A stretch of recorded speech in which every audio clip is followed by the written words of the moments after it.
Screen आपल्या सर्वांना दिसते आता. तर आपण कालचा एक जो भाग घेतला होता संत, समाजसुधारक आणि महत्वाच्या व्यक्ती, तर त्यामध्ये आपण सुरुवात केली होती संत. तर संत मध्ये आपण संत ज्ञानेश्वर पाहिले होते, त्याच्यानंतर संत नामदेव होते, संत एकनाथ, संत तुकाराम, संत रामदास म्हणजे रामदास स्वामी आपण बोलतो, जगन्नाथ.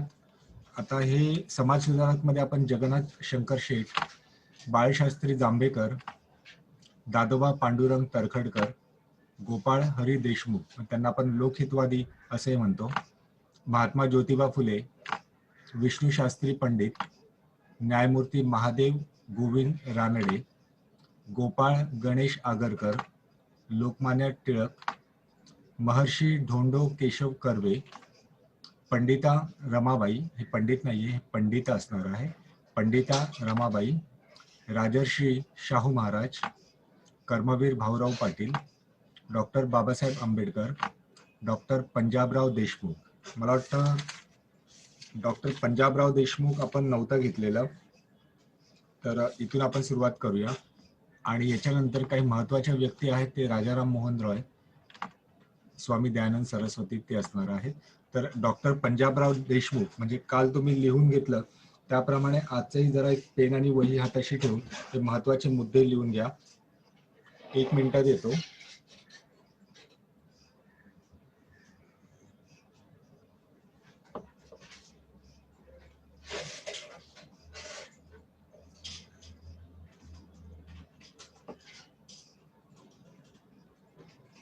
डॉक्टर पंजाबराव देशमुख यांचा कालखंड म्हणजे कालावधी आहे 1818.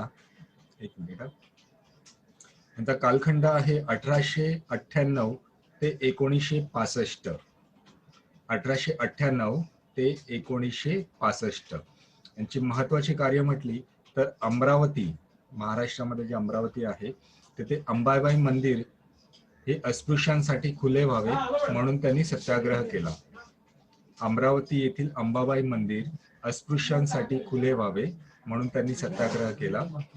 त्यांनी जी संस्था स्थापन केली होती ती आहे अखिल भारतीय मागास जाती संघ. अखिल भारतीय मागास जाती संघ. आणि अमरावतीमध्ये त्यांनी श्रद्धानंद छात्रालय हे सुरू केलं होतं. आणि हे छात्रालय जे आहे ते सर्व जाती जमातीच्या विद्यार्थ्यांना याच्यामध्ये प्रवेश दिला जात असे. तर पहिलं त्यांनी काय केलं होतं की अंबाबाई मंदिर अस्पृश्यांसाठी खुले व्हावे म्हणून त्यांनी सत्याग्रह केला. दुसरं, अखिल भारतीय मागास जाती संघ याची स्थापना केली होती.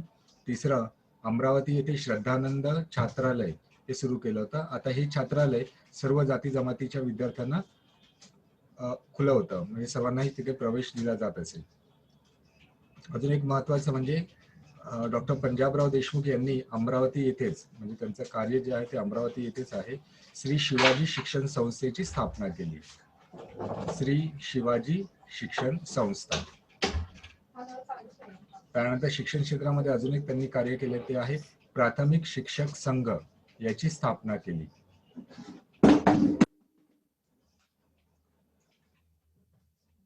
पुढे शेतकरी संघाच्या प्रचारासाठी त्यांनी महाराष्ट्र केसरी हे वृत्तपत्र सुरू केले.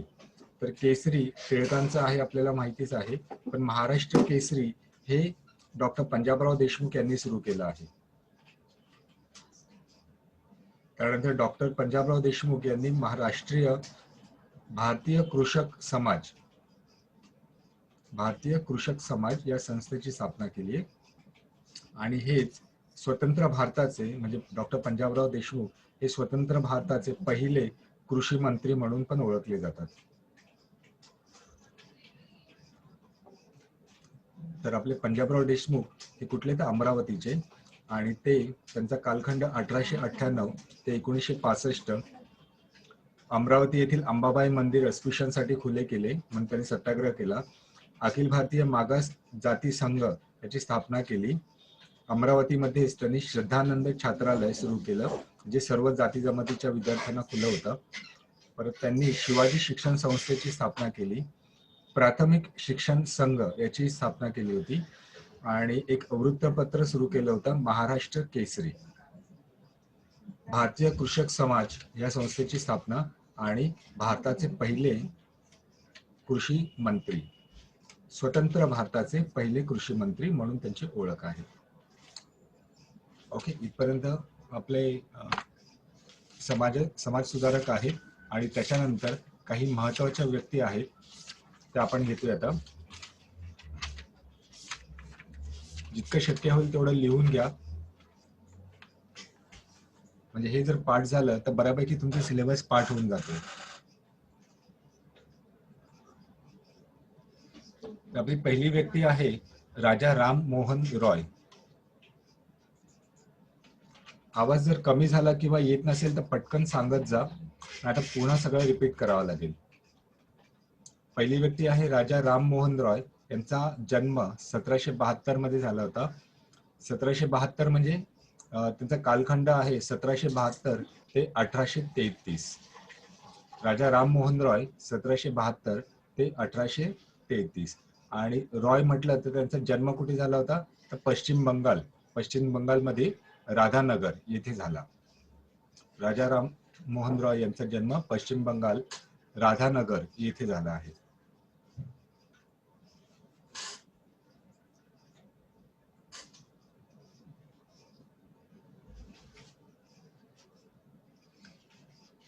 आता 2-3 गोष्टी त्यांनी केल्या आहेत, म्हणजे की हिंदू कॉलेजची स्थापना कलकत्ता कोलकाता आपण बोलतो, कोलकातामध्ये हिंदू कॉलेजची स्थापना, वेदांत कॉलेजची स्थापना, आणि महत्वाचं आणि तिसरं आहे आत्मीय सभेची स्थापना. त्याच्यानंतर अजून एक आहे ते आहे ब्राह्मो समाजाची स्थापना. म्हणजे 4 गोष्टी महत्वाच्या ठेवायच्या: हिंदू कॉलेज, वेदांत कॉलेज, आत्मीय सभा आणि ब्राह्मो समाज यांची स्थापना त्यांनी केली होती. त्यांनी लिहिलेला ग्रंथ म्हणजे वेदांत सार हा ग्रंथ लिहिला होता. आणि वज्रसूची या संस्कृत ग्रंथाचे भाषांतर केले होते. वेदांत सार हा ग्रंथ लिहिला आणि वज्रसूची या संस्कृत ग्रंथाचे भाषांतर केले. एक बंगाली पाक्षिक होतं संवाद कौमुदी, आणि एक पार्शियन वृत्तपत्र म्हणजे मिरात उल अखबार. म्हणजे संवाद कौमुदी आणि मिरात उल अखबार ह्या 2 गोष्टी तुम्हाला लक्षात ठेवायच्या आहे. सती प्रथा बंद करण्यासाठी राजाराम मोहन रॉय आणि यांच्यासोबत जगन्नाथ शंकर शेठ यांनी एक विनंती अर्ज ब्रिटिश पार्लिमेंटमध्ये पाठवला होता. त्या काळी सती प्रथा जी होती ती बंद करण्यासाठी राजाराम मोहन रॉय आणि जगन्नाथ शंकर शेठ. म्हणजे याच्यावरून एक प्रश्न पण होऊ शकतो की सती प्रथा बंद करण्यासाठी टिंब व जगन्नाथ शंकर शेठ यांनी एक विनंती अर्ज ब्रिटिश पार्लिमेंटमध्ये पाठवला होता. तर ती व्यक्ती कोण तर राजाराम मोहन रॉय किंवा जगन्नाथ शंकर शेठचा पण प्रश्न असाही येऊ शकतो. आणि ह्याच त्यांच्या प्रयत्नामुळे 1829 त्यांच्या प्रयत्नामुळे सतीबंदीचा कायदा झाला होता. तो कायदा कोणी केला होता तर त्यावेळी जे गव्हर्नर होते विल्यम बेंटिंग यांनी केला होता. सती प्रथा म्हणजे सतीबंदीचा कायदा 1829 मध्ये पारित झाला होता आणि तो कायदा विल्यम बेंटिंग जे गव्हर्नर होते, ब्रिटिश गव्हर्नर, त्यांनी हा कायदा आणला होता. बरं, राजा राम मोहन रॉय यांचं नाव ऍक्च्युली राम मोहन रॉय आहे. तर त्यांना राजा ही पदवी कोणीतरी दिली असेलच. तर ती पदवी त्यांना मुघल बादशाह अकबर शाह जे आहेत, मुघल बादशाह मधले अकबर शाह दुसरे यांनी राम मोहन रॉय यांना राजा ही पदवी दिली होती. मुघल जे बादशाह आहेत त्याच्यातले अकबर शाह दुसरा यांनी राम मोहन रॉय यांना राजा ही पदवी दिली होती. 1833 मध्ये इंग्लंड मधील ब्रिस्टॉल येथे राजा राम मोहन रॉय यांचं निधन झालं आहे. 1833 मध्ये इंग्लंड मध्ये ब्रिस्टॉल शहरामध्ये.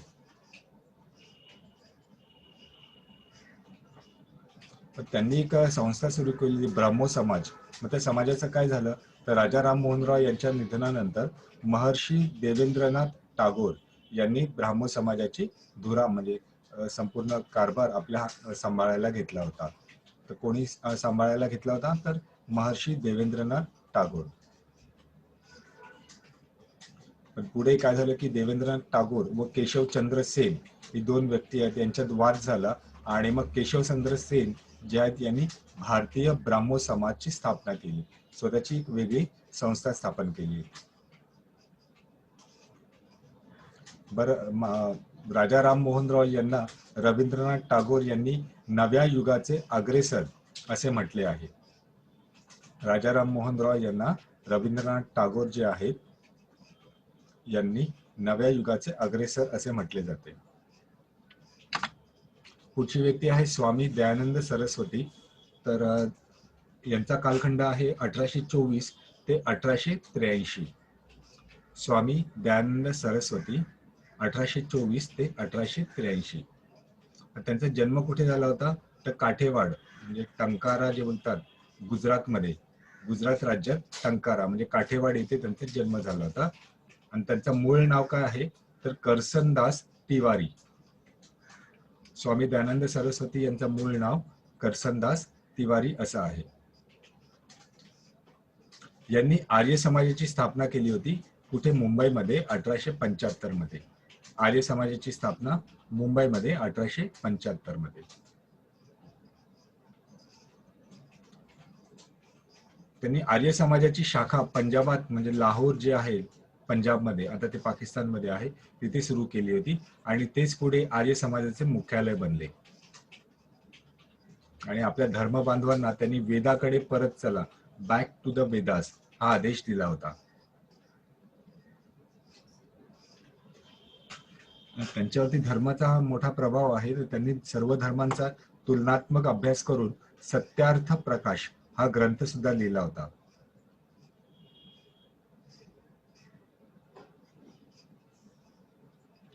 पण त्यांचे एक अनुयायी होते लाला हंसराज. यांनी काय केलं होतं तर यांनी लाहोर म्हणजे जिथे आपलं आर्य समाजाची स्थापना झाली होती,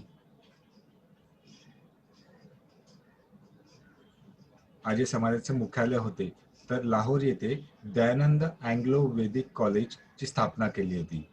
म्हणजे आता DAVP आपण जे बोलतो, दयानंद अँग्लो वेदिक कॉलेज याची स्थापना केली होती.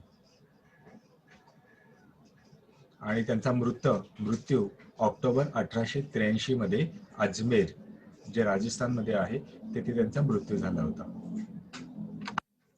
पुढची व्यक्ती आहे स्वामी विवेकानंद. यांचा कालखंड आहे 1863 ते 1902.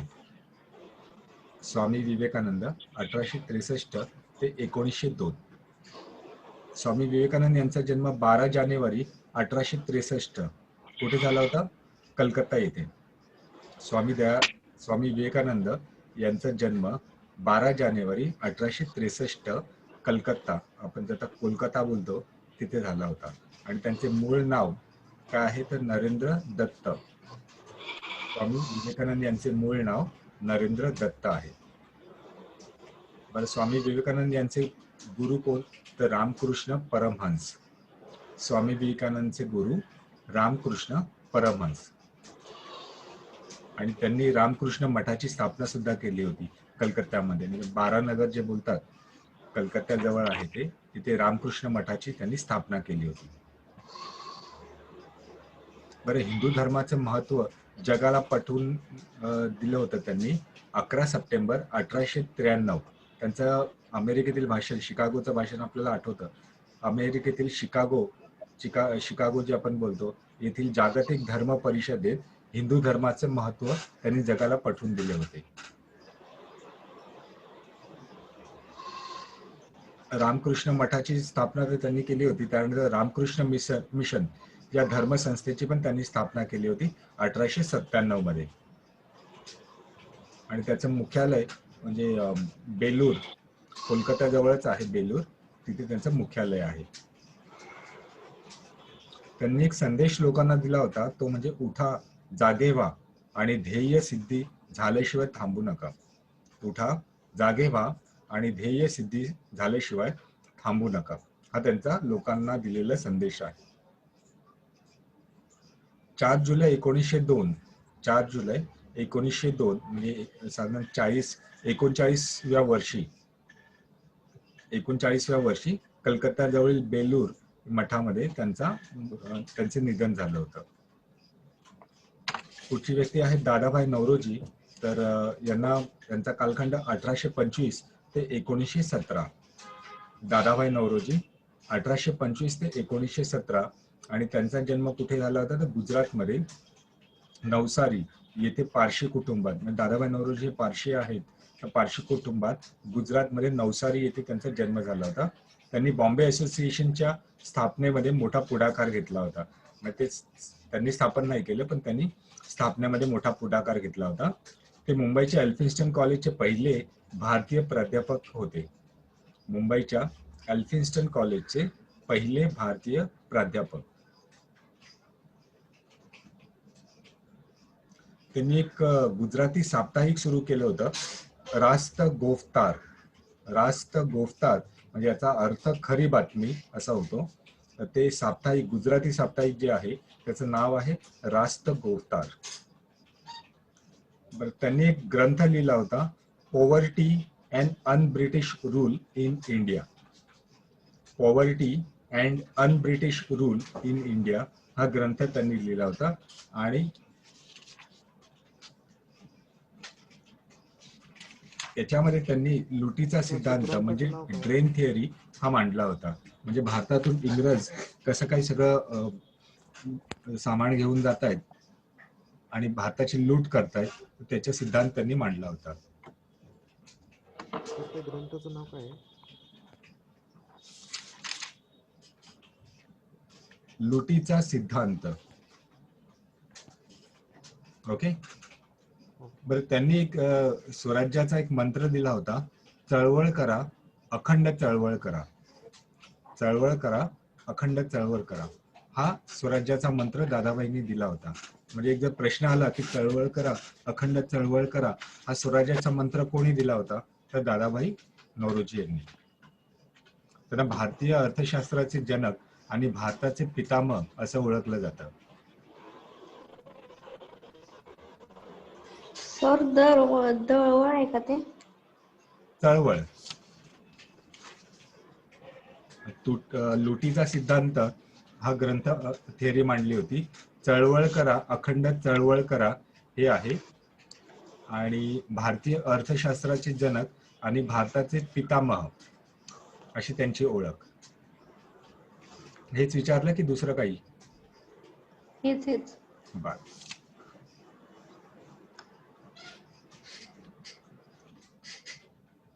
त्यांनी पहिल्यांदा स्वराज्य जो शब्द आहे, स्वराज्य हा जो शब्द आहे ना, तो त्यांनी काँग्रेसच्या व्यासपीठावरून स्वराज्य हा शब्द प्रथमच म्हणजे पहिल्यांदाच उच्चार केला होता.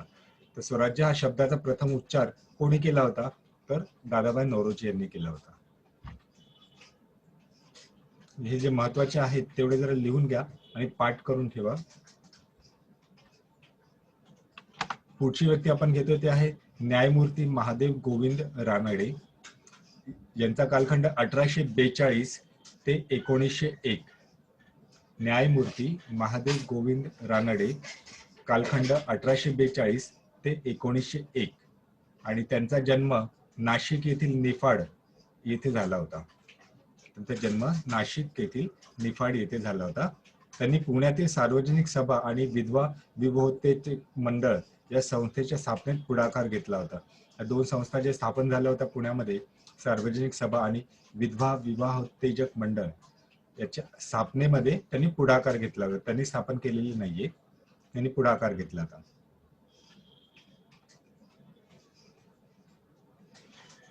मग त्यांनी संस्था कुठली स्थापन केली होती तर भारतीय सामाजिक परिषद. भारतीय सामाजिक परिषद ही एक संस्था स्थापन केली होती. आणि दुसरी संस्था आहे भारतीय औद्योगिक परिषद. भारतीय सामाजिक परिषद व भारतीय औद्योगिक परिषद या संस्थांची स्थापना त्यांनी केली होती. आणि अजून एक आहे पुणे येथे त्यांनी ग्रंथोत्तेजक सभा याची स्थापना केली होती. मुंबईच्या कायदे मंडळावर ते 3 वेळा सदस्य होते. ते न्यायमूर्ती होते. तर मुंबईच्या कायदे मंडळावर 3 वेळा सदस्यही होते ते. आणि ते काही काळ मुंबईचे जे हायकोर्ट आहे तिथे न्यायाधीश म्हणून पण सुद्धा होते तिथे. मुंबईचे जे हायकोर्ट आहे त्याचे न्यायाधीश म्हणून पण होते. त्यांनी लिहिलेली पुस्तकं ती लिहून घ्या.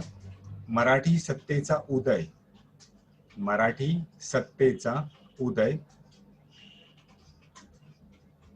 एकेश्वर निष्ठांची कैफियत, एकेश्वर निष्ठांची एक शब्द आहे, एकेश्वर निष्ठांची कैफियत, आणि तिसरा आहे essays on Indian economy, essays on Indian economies. तर हे 3 पुस्तकं त्यांनी लिहिले होते. पुढची व्यक्ती आहे नामदार सर गोपालकृष्ण दुसरं गोखले. नाव, काय झालं? दुसरं पुस्तकाचं नाव. परत सांगतो. पहिलं पुस्तक मराठी सत्तेचा उदय, दुसरं पुस्तक एकेश्वर निष्ठांची कैफियत, एकेश्वर निष्ठांची कैफियत. आता हे एक शब्द आहे, मी फक्त लिहिण्यापुरतं 2 भागांमध्ये सांगितलं. एकेश्वर निष्ठांची कैफियत आणि एसेज ऑन इंडियन इकॉनॉमी. पुढची व्यक्ती आहे ते गोपाळकृष्ण गोखले. 1866 ते 1915, 1866 ते 1915 हा त्यांचा कालखंड आहे. आणि त्यांचा जन्म कुठे झाला होता तर रत्नागिरी, कातलूक म्हणून आहे, रत्नागिरी जिल्ह्यातील कातलूक येथे त्यांचा जन्म झाला होता. 1866 ते 1915 रत्नागिरी जिल्ह्यातील कातलूक येथे त्यांचा जन्म झाला होता.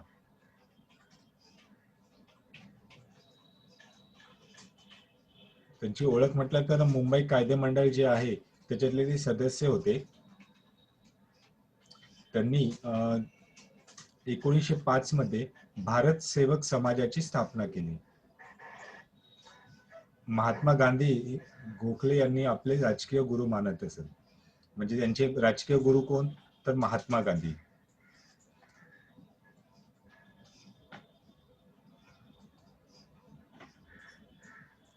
बरं, त्यांच्याबद्दल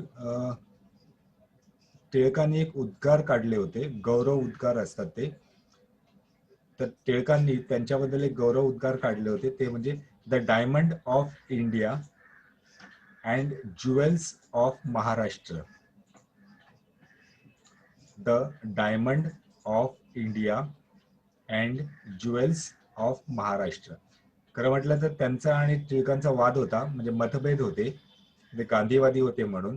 तरी पण हे उद्गार टिळकांनी त्यांच्याबद्दल काढले होते. पुढची व्यक्ती आहे महात्मा गांधी. सर्वच आपण त्यांना ओळखतो. 1869 ते 1948 महात्मा गांधी यांचा कालखंड 1869 ते 1948. 2 ऑक्टोबर 1869 रोजी गुजरातमध्ये पोरबंदर जे आहे या ठिकाणी त्यांचा जन्म झाला होता. आणि त्यांचं पूर्ण नाव मोहनदास करमचंद गांधी.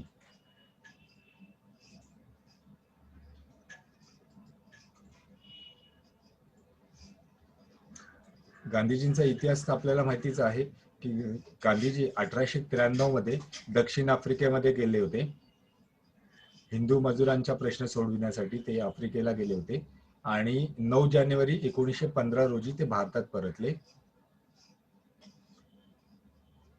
1893 आफ्रिकेला गेले होते आणि 1915 ते भारतात परत आले होते.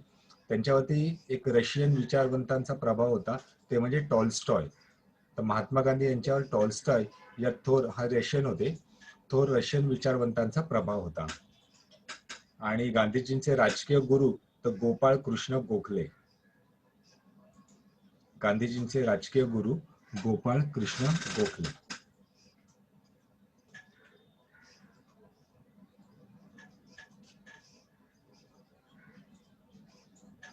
पहिला तुम्हाला आपल्याला आठवतं, अहमदनगरच्या गिरणी कामगारांचे प्रश्न सोडवण्यासाठी त्यांनी एक मजूर महाजन संघाची स्थापना केली होती.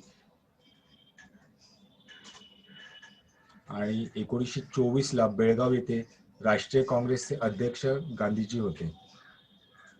आणि ते एकदाच अध्यक्ष झाले होते, तर 1924 ला बेळगाव येथे. पण त्यांनी एक संस्था स्थापन केली होती, संघ स्थापन केला होता, हरिजन सेवक संघ.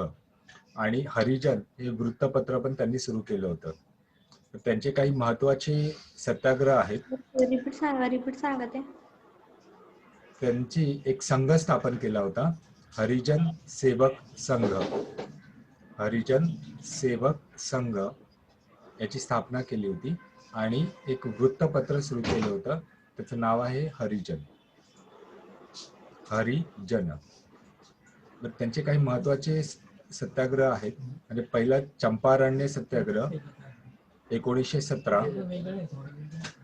चंपारण्य सत्याग्रह 1917. दुसरा आहे अहमदाबाद गिरणी कामगारांचा लढा 1918. लागोपाठ आहे ते. पहिला चंपारण्य सत्याग्रह 1917, त्यानंतर अहमदाबाद गिरणी कामगारांचा लढा 1918, नंतर खेड येथील शेतकऱ्यांचा सत्याग्रह. खेड येथील शेतकऱ्यांचा सत्याग्रह त्याच वर्षी 1918. त्यानंतर काळा कायदा जो रॉलेट ऍक्ट होता, रॉलेट कायदा म्हणजे त्याला आपण काळा कायदा पण बोलतो, तर रॉलेट कायदा विरोधी सत्याग्रह 1919. रॉलेट कायदा विरोधी सत्याग्रह 1919. त्याच्यानंतर आहे खिलाफत चळवळीचे नेतृत्व. खेड शेतकऱ्यांचा सत्याग्रह 1918 ना. 1918. हा, ओके. नंतर रॉलेट कायदा विरोधी सत्याग्रह 1919. त्यानंतर खिलाफत चळवळ आणि असहकार चळवळ, दोन वेगवेगळ्या चळवळी आहेत, 1920. यानंतर येतं सवनीय कायदेभंग चळवळ 1930 ते 34. सविनय कायदेभंग चळवळ 1930 ते 34. त्याच्यानंतर आहे दांडी यात्रा 1930. त्याच्यानंतर आहे दुसरे गोलमेज परिषदेतील उपस्थिती आणि भारत छोडो चळवळ 1942. म्हणजे ह्या त्यांच्या महत्वाच्या घटना आहेत. मी परत हे जे सत्याग्रह झालेत ते परत एकदा रिपीट करतो, चेक करून घ्या. चंपारण्य सत्याग्रह 1917, अहमदाबाद गिरणी कामगारांचा लढा 1918, खेड शेतकऱ्यांचा सत्याग्रह 1918, रॉलेट कायदा काळा कायदा जे बोलतो विरोधी सत्याग्रह 1919, खिलाफत चळवळ व असहकार चळवळ 1920, सविनय कायदेभंग 1930 ते 34, दांडी यात्रा 1930, दुसरी गोलमेज परिषदेतील उपस्थिती आणि त्याच्यानंतर लागून आलेली भारत छोडो चळवळ 1942. ह्या त्यांच्या जीवनातील महत्वाच्या घटना आहेत.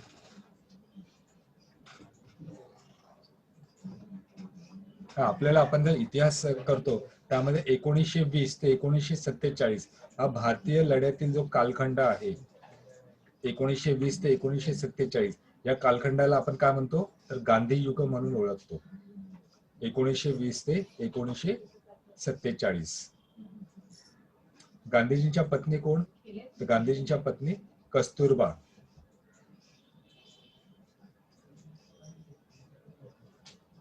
त्यांचं निधन पुण्यातील येरवडा तुरुंगात आगा खान पॅलेस जे आहे तेथे त्यांचं निधन झालं होतं. आणि गांधीजींचा मृत्यू आपल्याला माहिती आहे 30 जानेवारी 1948. 30 जानेवारी 1948 दिल्लीतील बिर्ला भवन जे आहे इथे प्रार्थनेसाठी जात असताना गांधीजींवर नथुराम गोडसे या युवकाने गोळ्या झाडून हत्या केली होती. त्यांचा मृत्यू 30 जानेवारी 1948.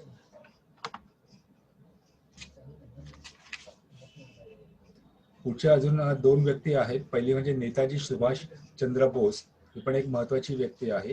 त्यांचा कालखंड 1897 ते 1945. नेताजी सुभाष चंद्र बोस यांचा कालखंड 1897 ते 1945. आणि त्यांचा जन्म सुभाषचंद्र बोस म्हणजे हे पण बंगालीच आहेत, तर ओरिसातील कटक येथे त्यांचा जन्म झाला होता. राष्ट्रसभा जी होती त्याच्यामध्ये सुभाषचंद्र बोस सुद्धा होते, पण काही मतभेद झाल्यानंतर त्यांनी फॉरवर्ड ब्लॉक या स्वतंत्र पक्षाची स्थापना केली होती. तर फॉरवर्ड ब्लॉक या स्वतंत्र पक्षाची स्थापना कोणी केली, तर नेताजी सुभाषचंद्र बोस यांनी केली होती. आणि त्यांनी 1943 म्हणजे भारत स्वतंत्र होण्याच्या आधीच त्यांनी सिंगापूर येथे रासबिहारी बोस जे आहेत यांना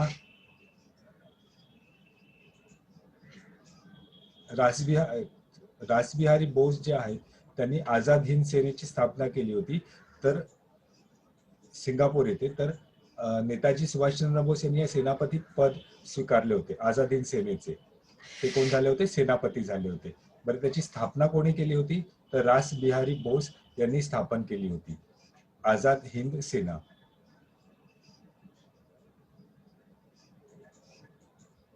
आझाद हिंद सेनेत त्यांनी झाशी रेजिमेंट म्हणजे महिलांची तुकडी पण सुरू केली होती आणि ह्या तुकडीचं नेतृत्व कॅप्टन लक्ष्मी स्वामीनाथन यांनी केले होते. म्हणजे ही नावं तुम्हाला माहिती असू द्या, याच्यावरती कुठून कशी प्रश्न आले तर आपल्याला उत्तरं देता येईल. आझाद हिंद सेनेत झाशी रेजिमेंटच्या महिलांच्या तुकडीचे नेतृत्व कॅप्टन लक्ष्मी स्वामीनाथन यांनी केलं आहे. आणि काँग्रेसचं जे अध्यक्षपद होतं त्यांनी 1938 आणि 1939 या 2 वर्षी काँग्रेसचे अध्यक्षपद त्यांनी भूषविले होते. पुढची अजून एक व्यक्ती आहे ती म्हणजे इंदिरा गांधी. 1917 ते 1984 1917 ते 1984. त्यांचा जन्म कुठे झाला होता, तर अलाहाबाद, उत्तर प्रदेशमध्ये अलाहाबाद येथे त्यांचा जन्म झाला होता. आणि त्यांचे वडील कोण, तर त्यांचे वडील जवाहरलाल नेहरू आणि आईचं नाव आहे कमला नेहरू. इंदिरा गांधी यांचा जन्म अलाहाबाद, उत्तर प्रदेशमध्ये अलाहाबाद इथे. त्यांचे वडील जवाहरलाल नेहरू आणि आई कमला नेहरू हे आहेत. त्यांनी स्वातंत्र्याच्या काळामध्ये पण सवनीय कायदेभंग चळवळीच्या काळात त्यांनी मोठा भाग घेतला होता स्वयंसेवक म्हणून. 1964 मध्ये आपल्याकडे लाल बहादूर शास्त्रींचे मंत्रिमंडळ होते, तर त्यामध्ये त्यांचा एक सहभाग होता. आणि 1969 मध्ये काँग्रेस पक्षाचं विभाजन झालं होतं आणि काँग्रेस आय म्हणजे काँग्रेस आय व काँग्रेस ओ असे 2 गट झाले होते.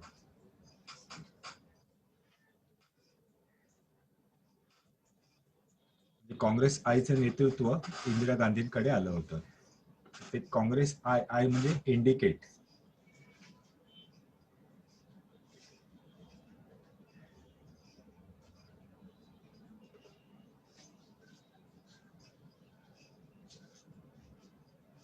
ऍक्च्युली काँग्रेसमध्ये नंतर फूट अजून पडून काँग्रेस एस व काँग्रेस आय असे 2 गट पडले होते परत. बरं, महत्वाचं म्हणजे इंदिरा गांधी हे भारताच्या पहिल्या पंतप्रधान होत्या. भारताच्या पहिल्या पंतप्रधान इंदिरा गांधी.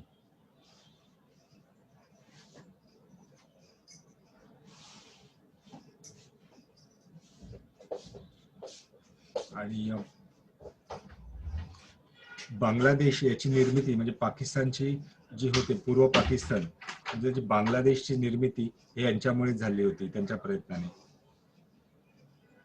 आणि पोखरणचा अणुस्फोट जो आहे तो यांच्या काळात घडला होता 1974 रोजी. आणि यांच्याच काळामध्ये एक आणीबाणी भारतात अंतर्गत आणीबाणी म्हटलं जातं ती जाहीर झाली होती 1975 साली. त्यांचा मृत्यू 31 ऑक्टोबर 1984 येथे दिल्ली येथे झाला होता. त्यांच्यावरती सतवंत सिंग आणि बेअंत सिंग. सर आणीबाणी 1975 मध्ये भारतात आणीबाणी लागू झाली होती, ती यांच्या काळामध्ये अंतर्गत आणीबाणी बोलले जाते त्याला.